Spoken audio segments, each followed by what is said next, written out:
arm your quads. Live on the tone. Cause you know that Perfect. I'll be here for you. When there's We are on our way. Bemis Thomas with the one shot, but he's got company with IQ Zero and Will. 1, 2, and 3, your top three. Grinding it out right now. Someone just got in front of Bemis Thomas.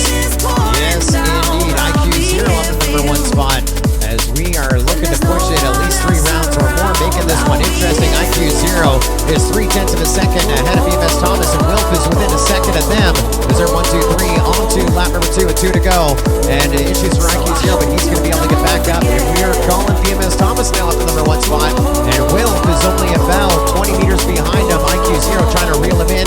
IQ Zero now into a tower, so it's going to be all on Wilf now, who's 2 seconds behind Bemis Thomas onto that last lap.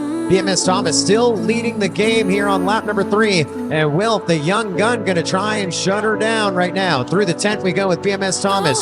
Through the tent we go with Wilf. You know it's close. Heapsy still rocking third, and we have a champion again. Bemis Thomas, your 2023 Mission Foods Australian Drone Nationals champion. that I will answer. I'm in this with you all.